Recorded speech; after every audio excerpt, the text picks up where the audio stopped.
Hello, hello, I'm Jordan and welcome to my knitting channel, Andalusia Knits. And today we are going to take a little trip through my sweater collection and the lessons that it has taught me along the way. So I have knit 6 sweaters at this point in my knitting career, and while I would like to think that I'm getting better at them, there is always something in every sweater project I do that just completely catches me off guard. And so I wanted to create a video where I collect all of the lessons that I have learned about knitting through creating these sweaters. And these are the things that would have been real nice for me to know from the get-go that I didn't, that I had to learn the hard way. But hopefully by sharing them with you today, you won't have to learn them the hard way. You can learn from my mistakes and go the correct way instead in your own sweater knitting journey. So I think that's going to do it in terms of an introduction. If you enjoy knitting videos like this in general, I would encourage you to subscribe to the channel so that you don't miss an upload from me. But with that, let's go ahead and get to the sweaters and the lessons that they have taught me. Okay, so let's start off today with my firstborn. This is the first sweater I ever knit. It is a in the round raglan, and this pattern is the Men's Ease Raglan by Alicia Plummer. And I knit this in wool of the Andes Sport Weight. I'm not entirely sure of the colorway at this point. I did this in 2022, so it's been a hot minute since I've had this yarn around. But I love this lovely dark green color, and I've gotten so much wear out of this sweater. I will admit that as you can kind of see if I hold it up, it definitely got some growth horizontally, which I was not expecting. I assumed that I knew that the sweater would be heavy, it would probably grow, but I assumed that it would grow downward as gravity pulls it down. But apparently, and I'm not entirely sure for the technical reason of this, but in the round sweaters, seamless sweaters have a tendency to want to grow outward this way. And this one definitely does. That has not stopped me from wearing it. Normally, after I give it a wash, the first wear, it'll be nice and it looks right and fits right. But then after that first wear, it starts to stretch out and it becomes less of a going out sweater and becomes more of a staying in sweater. But regardless, I love this thing. I have worn it so much since I knit it all those years ago. And this sweater taught me a very important lesson. And that lesson is that I'm capable of actually knitting a sweater. And I was very surprised because for the first couple of years of my knitting, so I started in knitting in 2019, but I didn't attempt a sweater until 2022. And in those years, I'd always wanted to knit a sweater. That was one of the first things, when I started knitting that I wanted to do. But I had just assumed that the techniques that required for knitting a sweater were going to be way over my head. There were going to be a million things that I need to know that I didn't already know how to do. And that it was just going to be a real headache, and then it'd just be easier if I just hold off and built my skills a little bit more. And so I held off a little while. And finally, though, I got the courage to bite the bullet and I downloaded the pattern and started it. And I was very surprised at how familiar a lot of these instructions seemed. They were telling me, they weren't telling me to do these crazy techniques that I had never heard before. They were telling me to do things like cast on and cast off and increase and decrease. And so this sweater really illuminated to me that there is a ton of shared DNA, or the basic building blocks of knitting are the same across different kinds of knitting. And so even though I had never knit a sweater before, a lot of the underlying techniques for knitting a sweater are techniques that you're encountering in other knitting projects as well. And so, granted, there's always going to be a learning curve. There are absolutely things that I had to learn how to do when knitting a sweater, but the basic techniques of how to construct a sweater are the same, across different kinds of knitting. A knit two together is a knit two together, whether you're doing it in a sweater or a sock or a hat or whatever. And so those basic building blocks are a lot more useful to you in expanding your skills and learning how to knit new things, because they transfer so easily. And that was a big shock to me. And so if you are like me, like I was a few years ago, thinking like, oh, I just don't have enough skills yet to do a sweater, I would really encourage you to go ahead and give one a try, at least a simple one like this. Now, a crazy cabled something, that's probably going to be above your pay grade if you're a beginner. But like a basic stockinette sweater, if you are a motivated beginner and have a couple of other projects under your belt at this point, there is no reason that you should be afraid of attempting a sweater. Don't do like I did and hold off for way longer than you need to before attempting a sweater, because like I said, I was pleasantly surprised, and I think you'll be pleasantly surprised as well to find that a lot of the techniques that we use in one kind of knitting are used exactly the same in other kinds of knitting. And so that's what this sweater taught me.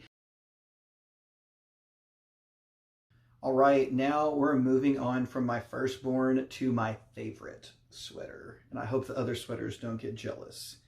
So this was the sweater that I knit immediately after my first one, and it is a little bit different from that one. This one is knit flat and seamed together, and this one is a set-in sleeve sweater. So unlike the raglan where the sleeves are connected to everything and go all the way up to the neck, the set-in sleeve construction has this bit of shoulder area before the sleeves start.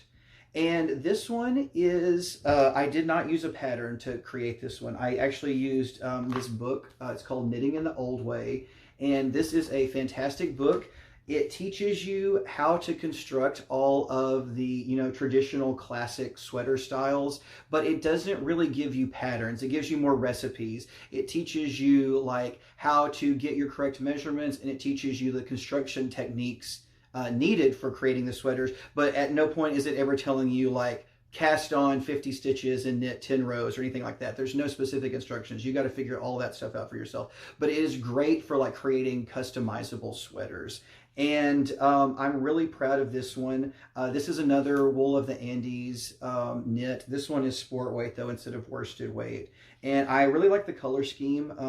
And I really like this sort of like stripe panel up at the top too. At first, I was just going to go with like regular repeating stripes of the same size, but for whatever reason, I don't remember how I came upon this website whose only purpose was generating random stripe patterns for like knitting things. And so you plug in, okay, I have X amount of colors and I want the stripes to be 2, 4, or 6 rows tall or whatever, and I need 50 rows of that. And it will randomly generate like stripes for a stripe pattern for you. So that's exactly what I did. And I definitely think that was the right move. I like that, the randomness of the stripes on this thing. And so like I said, this is my absolute favorite sweater. And the reason it is my favorite ties into the lesson that it taught me. And the lesson that it taught me was that seaming your sweaters is the way to go. Now, we're going to see in the future like an exception to that rule. But for me, 99% of the time now, I really think that I am a seamed sweater guy. So unlike that first sweater that we looked at, this one doesn't tend to grow a ridiculous amount horizontally because it has these side seams all the way up. And so it's nice. This one gets washed when it's dirty versus that first one gets washed when it's out of shape, even if it's still, has a wear or two in it left. So this one's a lot less trouble to maintain because I'm not having to wash it to make it keep its shape. The shape is like engineered in there. It's structurally in there via all the seams. And I know that like a lot of knitters are afraid of seaming or don't want to do seaming. They find it kind of boring. And while I can't argue with the boring argument, seaming is kind of a tedious process, I will say that seaming doesn't have to be scary. You don't have to be afraid of seaming. You can be annoyed at seaming all you want. I'm annoyed at seaming plenty myself. But there's no good reason to be afraid of it because it is a lot more forgiving than you would expect. So in the first case, it's forgiving, especially in solid dark colors like this. Like the seams are, you can kind of see it, but the seams, you know, are pretty much like invisible just by default of being all in one color or whatever. So if you have a sweater where the seams, you know, aren't like, you're not trying to like match up stripes or something like that, like seaming it together can be quite easy and it can be forgiving. You don't have to have it stitched perfect in, you know, every single row for it to look acceptable. And the other thing that I was surprised about seaming being forgiving has to do with seaming in these sleeves. And seaming in the sleeves on a set-in sleeve sweater is absolutely the biggest challenge of the project. But even this, I was surprised at how forgiving the process is. And I will throw up some clips of me wearing this so you can see what I'm talking about. But basically, one of these sleeves is not seamed identically to the other one, and neither one of them are seamed like at the exact perfect pickup rate. But that being said, it still gives me a nice like form and structure around my shoulders that I think looks really good, because I have a tendency to like towards slouching. So any sort of like thing that is going to like artificially give me a little shape and structure and form at the shoulder areas, I am all for. So yeah, this is why this is my favorite, because I think this is probably the sweater that flatters me the most. And it's definitely the one that I get the most wear of out of the house. Like I'm wearing this, you know, multiple times a week, usually during the cooler months.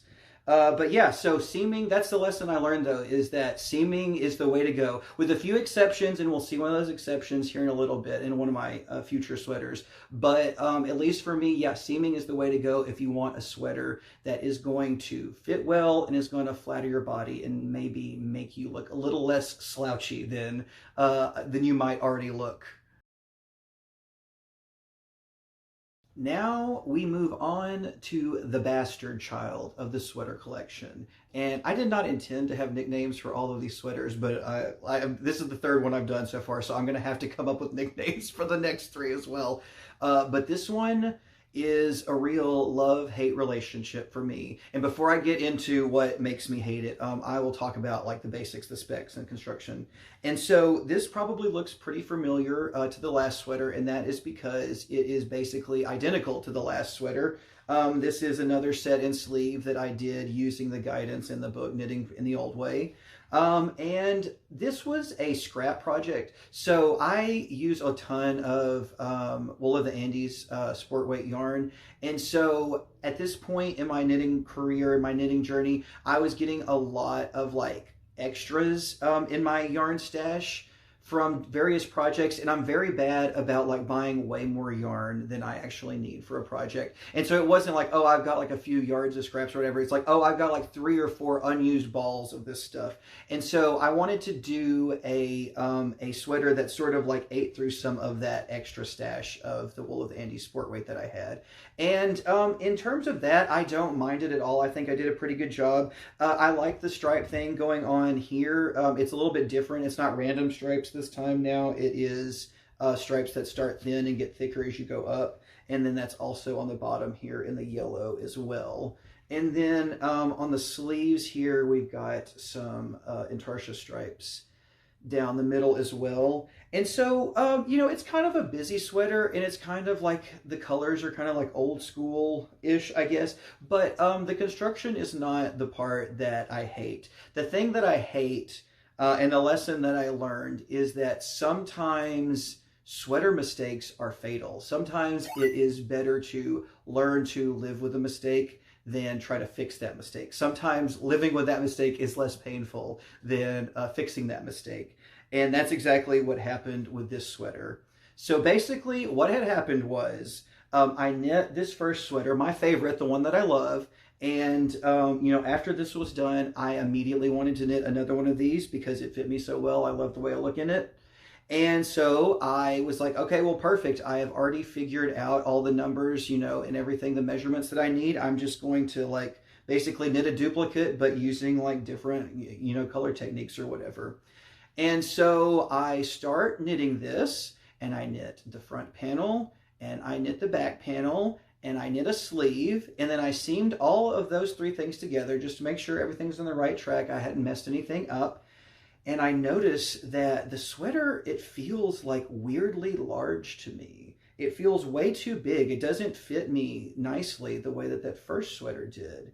And that is because when I was knitting that first sweater, I started with one set of numbers. So like I said, the book, it doesn't give you specific like stitch counts or anything. It just gives you the recipes. You got to figure out the numbers yourself. So I figured out my numbers on that first sweater and started knitting the front panel. It was like, oh, you know what? I think this is actually a little bit more wide than I want it to be. So I am going to start over with a smaller stitch count and go from there. And so I redid the numbers and knit that first sweater from that second set of revised numbers. And then I completely forgot about that second set of revised numbers and knit this sweater almost in its entirety with that first set of numbers, which made it a little bit bigger, a little bit too big for me to want to wear out into public. And so now I have another very cozy, very lovely, and too big house sweater, because I completely forgot about the second set of numbers. And like I said, this was like immediately after I knit that first sweater. I don't understand how the second set of revised numbers slipped my mind, but they absolutely did. And it was one of those things, like I said, I had the front panel knit, the back panel knit, I had one sleeve knit, and all of that seamed together. So to fix that mistake was going to require me to start over from scratch entirely. Or I was either going to have to unravel the sleeve, unravel the side seams, and undo the front and back panel entirely. And I decided that I did not want to do that, and that while it hurts, I would rather have a sweater that is too baggy for me than a sweater that is going to take me like 6 months to knit, because I basically have to knit it twice. So that is the story of this sweater.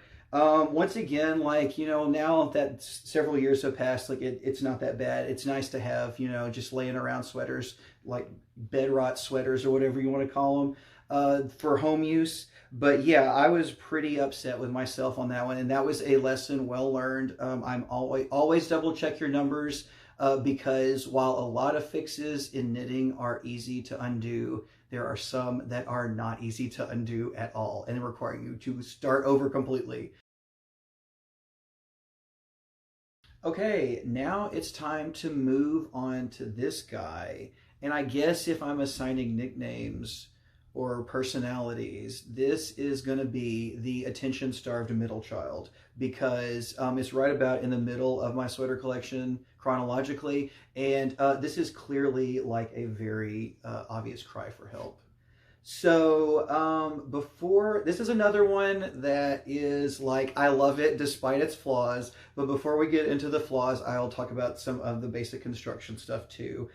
So I branched out and tried several new things in this sweater. So this was the first time I did stranded color work in a sweater, and I think of all things, that turned out pretty well. The color choices leave something to be desired. The color transitions also leave something to be desired. I am proud that I was like thinking and trying to like come up with like, you know, something besides just like immediately switching from one color to the next. But I don't think these like alternating contrast colors are working out the way I thought they would. But I love the designs, and I got these from Alice Starmore's book, Charts for Color Knitting. This is a fantastic book if you like stranded color work. It has everything from like more traditional Farrell designs to more pictorial type stuff from all across the world. It's a great book. It is full of charts. Now the charts are very difficult to read. It's just a bunch of like teeny tiny dots on tiny graph paper. So I always have to like transfer the charts from this book onto larger graph paper. But in terms of like the amount of content you're getting, the amount of charts you're getting in this book, it's unreal how many designs are in there. But anyways, that is where the designs came from. And like I said, I think I did okay on those. The color work is not so great. This is another sweater that is knit in the round, but unlike the first sweater I knit, this sweater is knit from the bottom up in the round, which was a new experience for me. It is a drop shoulder sweater, so you can see that the sleeve doesn't start till quite a bit after the shoulder portion here. And I also steeped for the first time. So when I was knitting this initially, before I went back and added the sleeves. This was just like a single tube with some stitches. Here, I will turn this inside out and show you the actual steek lines. But I just knit the sweater as one giant tube and then came back after the fact and cut open holes to create the armholes and the neck hole. But here is a little bit of that steeking thing. And so I used the crochet hook technique, which ended up being fine, like in terms of securing the steeks. It does create a very thick sort of like border or whatever on the inside. But this is a very thick sweater in general, so I don't really ever feel those steek seams or whatever. I don't know what the technical term is for those. But so anyways, as you can probably guess, the fatal flaw of this sweater, like a couple of others of mine, is that it is just like absurdly big. It's way too big.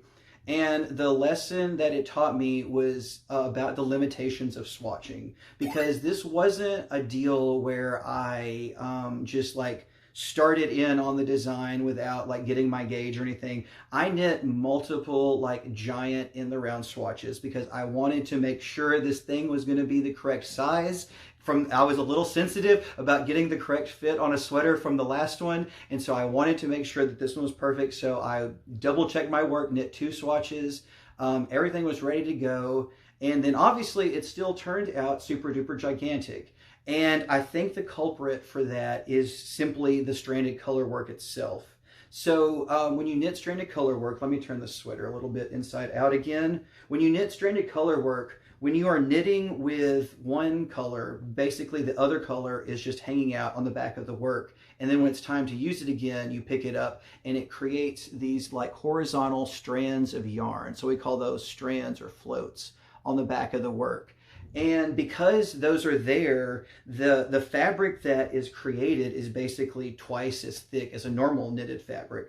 And so with this sweater, like it was so large, the dimensions were so large to begin with, that it got so heavy that the double thick fabric just really started to grow under its own weight. And like I said, even though I did big swatches, like I didn't knit swatches nearly big enough to like simulate that heaviness and that growth. And so it was all just like a big surprise to me when this came out about 1,000,000 sizes too big. And now this was, okay, so I did learn something else as well. So I did intend for this sweater to have a significant bit of positive ease. Not nearly as much positive ease as I ended up with, but I did want it to be kind of a big baggy sweater, because I saw all of these sweaters that are popular online, and everyone looks so cute in these big baggy sweaters. And so the other painful lesson that I learned was that those big baggy sweaters look good on like young women who are thin, and not necessarily like fat men who are pushing 40. Like, so I learned that maybe like the big positive E sweaters, maybe that trend is not for me too. But even that being said, like this was not, that my intention was not to have like a full, like it feels like almost like 2 or 3 feet of positive ease in this thing. It's ridiculous. Once again though, love wearing it around the house. Very cozy, very comfy. This is one that I only really pull out kind of in the dead of winter here, because that's about the only time that it's actually cool enough to like actually warrant a sweater this big and this thick. But when it does come out, like I said, I love it. You know, it's kind of become like repetitive and cliche at this point. Like I love all these sweaters despite their flaws. But this one I do like that, that it's so wild and crazy. Just wish it was a little bit smaller than it is. All right, next up we have my goth child. This is a very dark sweater. Looks kind of gross on on camera. Sorry, I am in the process of washing these and depilling them and putting them away for the season. And this one hasn't gotten its wash and depil yet, so it looks kind of worse for wear and kind of boring since it's very dark blue. But this is another in the round raglan. This one is top down.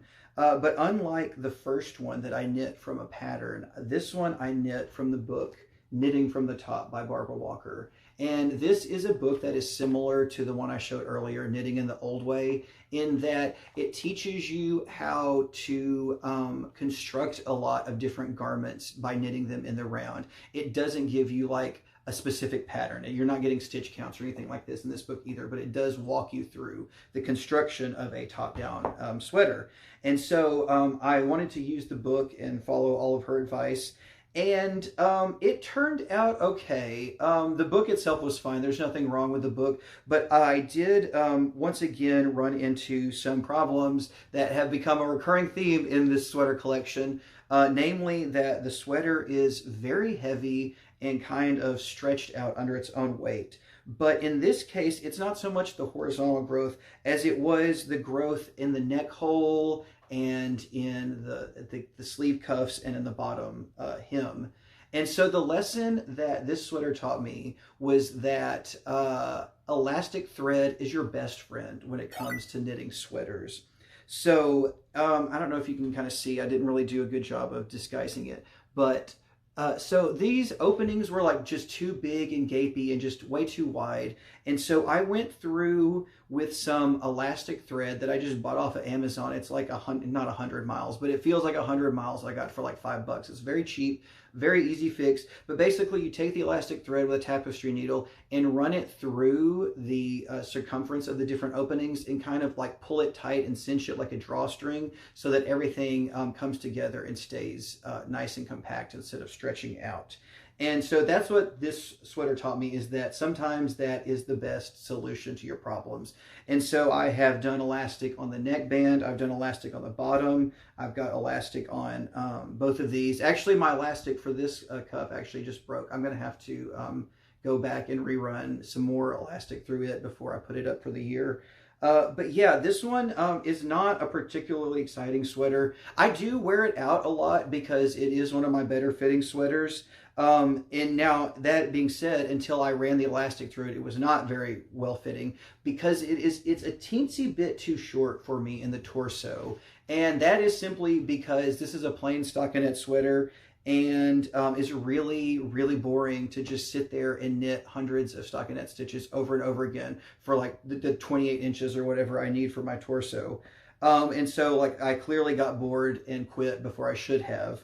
And so it was a little, awkward. It was one of those things where like I can wear it as long as I don't lift my arms too high or whatever, it's going to ride up on me. But once I went through and added elastic to the bottom hem here and got really aggressive with cinching it in, it helps a lot. And so it looks kind of silly at rest, as cinched in as it is. But when it's worn, it stretches out to my waist or my legs or whatever. And it looks fine. And so, yeah, if you have sweaters that the neckline or the cuffs are starting to stretch out and won't hold their shape, I highly suggest buying some elastic thread. And typically I run 2 strands. So I'll run a strand at the top and the bottom of the whatever cuff I am trying to cinch up.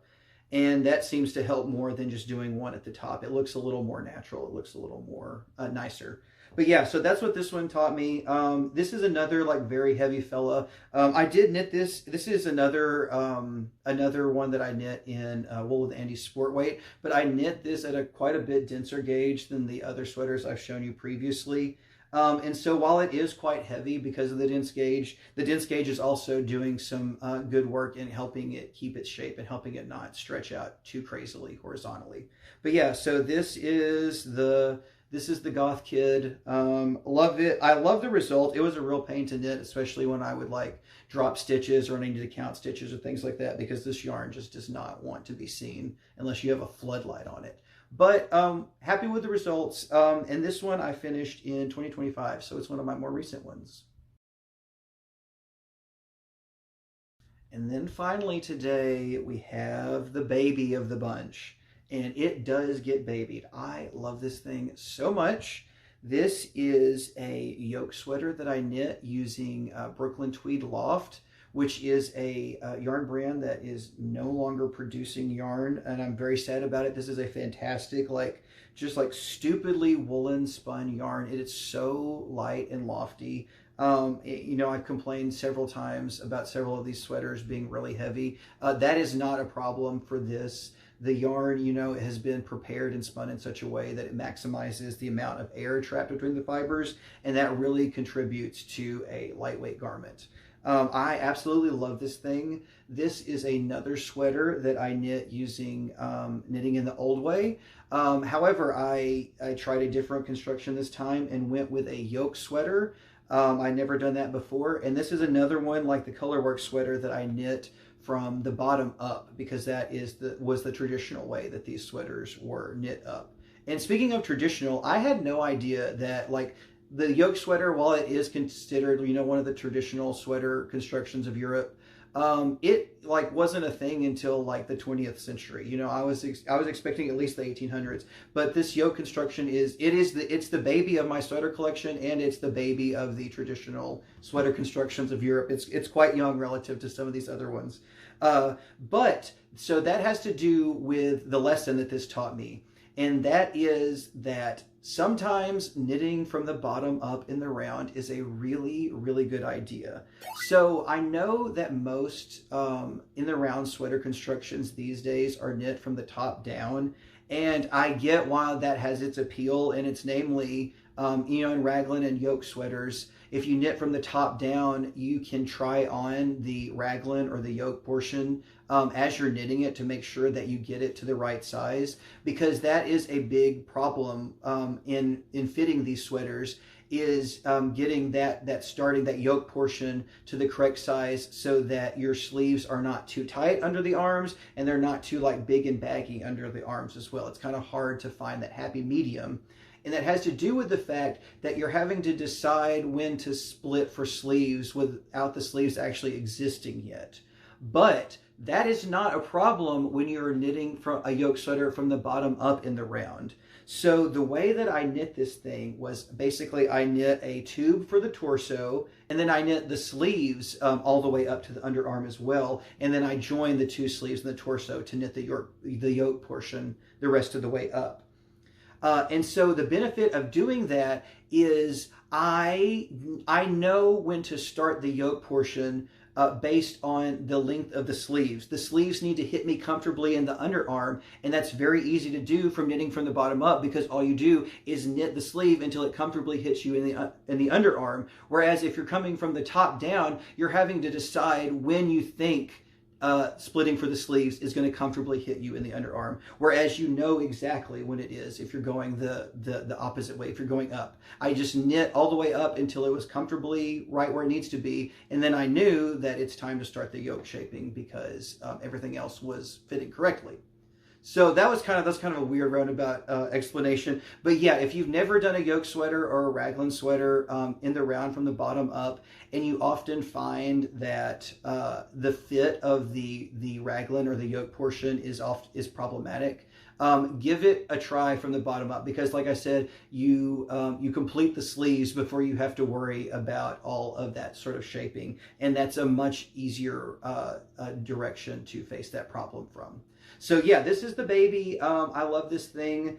It was kind of scary to knit because Brooklyn Tweed Loft yarn is very it's easily breakable when it's, you know, when you're knitting with it. But then after you've washed and blocked everything, everything just sort of like melds and meshes together and creates a really nice durable fabric, like I said, that is still just very lightweight. It's so soft. I'm very heartbroken this yarn is gone, because I would love to knit more sweaters in this. But I'm happy to have at least this one. Alrighty, so that is going to do it for my sweater collection and the lessons that it taught me. If you made it all the way through, thanks for watching. I hope you got something out of that. I hope some of these lessons will help you as well. If you enjoyed the video, I'd really appreciate it if you would go ahead and give it a thumbs up so that I know that you like this kind of stuff. And if you enjoy knitting videos like this in general, I would encourage you to subscribe to the channel so that you don't miss an upload from me. But that's going to do it for me today. Once again, thanks for watching, and I'll see you in the next video. Bye!